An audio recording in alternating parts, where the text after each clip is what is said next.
Hi, this is Clarissa with Pickaway County Library bringing you this week's STEM challenge. This week we're doing unplugged coding.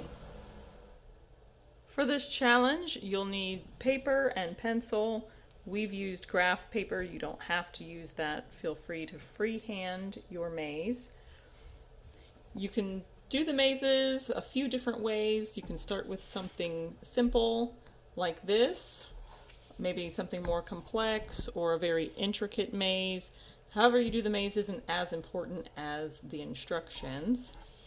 In this maze you'll see we've included a couple of obstacles. This one's got a few blind paths. So have fun with creating the maze. And then the instructions is where you'll have to add a bit more detail. The unplugged coding part of this challenge is writing the codes or program to get your participants through your maze. You'll want to make sure that your instructions or codes are easy enough to follow, that someone will be able to navigate through your maze. Come up with a list of what symbols you want to use and what they represent. Maybe include some obstacles in your maze, but make sure you include good instruction to get through your maze.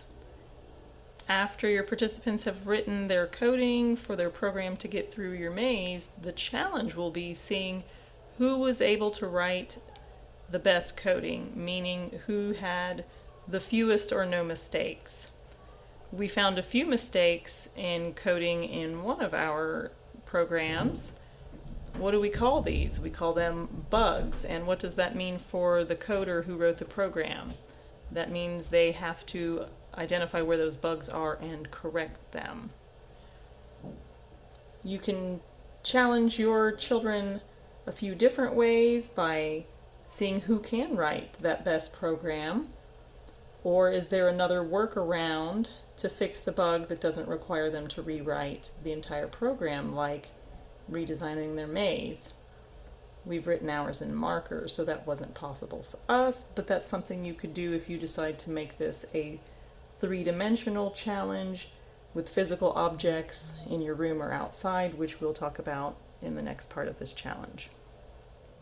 If you want to keep this unplugged coding challenge going, consider making it three-dimensional and create a maze somewhere in your house or even outside using whatever objects you can find.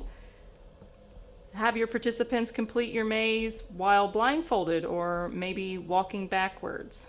There's many ways you can expand on this challenge to keep the fun going. Hope you've enjoyed this week's STEM challenge. We'd love to see pictures of your finished mazes. Feel free to share them to our Facebook page for Pickaway County Library.